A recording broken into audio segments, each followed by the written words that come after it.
How's it going, everyone? Hope you've all been having an awesome day. I'm back to talk about the 2023 Netflix crime thriller from Japan, Hard Days. Directed by Michihito Fuji and written by Fuji and Kenya Harata.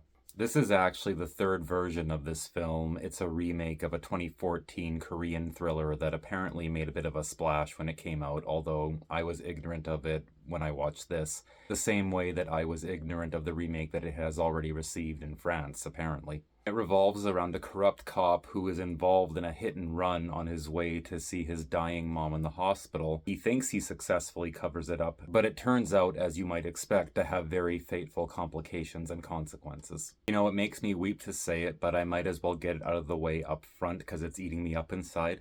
This movie ended up being a huge letdown.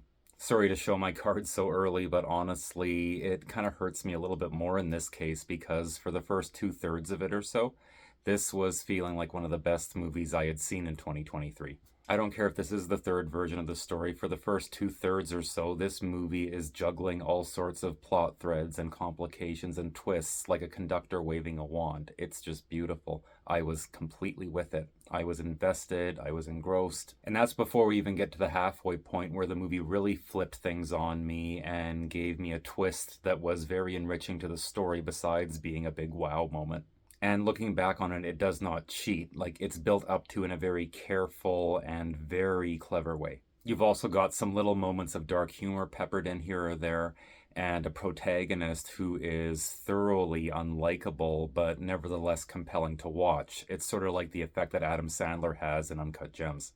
I'll spare you the details just so you can discover them yourself, but let's just say that our protagonist has questionable moral fiber, just to put it very nicely. For most of the movie, I really thought that it was testing you and how far you would go with him in all the right ways. That halfway point provides a twist and a counterpoint that makes you reconsider how you felt about him along with another character. You're not really given any one way you're allowed to feel about anybody in this movie. That's one of its best qualities. Scene after scene impressed me with how it was building the tension and really turning up the heat under our protagonist. Without any mercy at all, but then he doesn't really deserve it. I was almost literally on the edge of my seat. I was primed and ready for this movie to bring it home and score a knockout in its closing moments.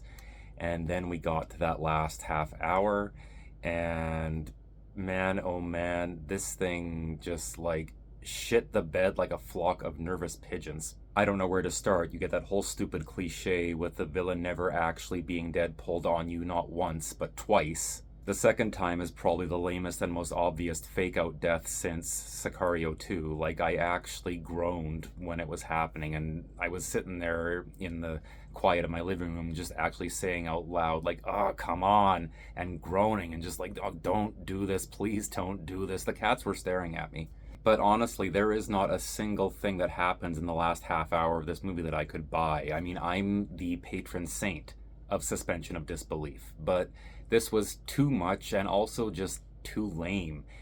It felt very derivative. It felt like a cop-out. It's like they lost their nuts or something, because this was clearly made by people who have the intelligence to take this to a more grim conclusion, to a more final conclusion, to a conclusion that in some way gives you a sense of comeuppance for what a shitbag our protagonist is. As much as he changes and is revealed to have certain aspects of his character that do earn a little bit of sympathy, there still should be something that comes his way to kind of balance out the sins he's committed, and you don't get that. You don't get any of that. It's lame. It becomes so cartoonish it almost feels like you're watching a different movie. And it's open-ended for no particular reason that I can fathom, other than that they just didn't actually know how to end it. I'm actually a little bit flabbergasted here. I feel, I don't know, battered or betrayed or something. For 75% of this movie, I was sitting there watching it, enjoying it so immensely, just thinking to myself that we would probably see an American remake of it at some point. I thought that this was a thriller that anyone from Martin Scorsese to the Safdie brothers, to the Coen brothers, to Sidney Lumet, may he rest in peace, would all have been quite proud to make. Hell, Hitchcock would have loved to make a movie like this. Then in the last half hour, the universe just apparently decided that it was time for me to have a little dose of shattered dreams, because all of that got dashed hardcore. I think I will eventually seek out the original Korean version, but at this point, I think I'll let it rest and simmer for a little bit, wait until the sting kind of wears off. I still wouldn't necessarily be surprised if we do see an American remake at some point, even though this has, at this point, been interpreted 3 times, obviously. As a premise, it's got a lot of potential and a lot of intrigue, and I didn't just pull some of those names that I mentioned out of a hat. I do honestly think that if this does get remade again, the Safdie brothers would be perfect for material like this. Hell, I would have almost called this movie perfect on its own if they didn't decide to hit the sabotage button at the last minute. But the parts of this movie that work well enough that I think that I can still cautiously recommend this. Just, be primed for disappointment, because that might be the way it turns out for you. Anyway, off I go. Thanks again for watching, guys. Keep watching the channel for more new content soon, and I will catch you later.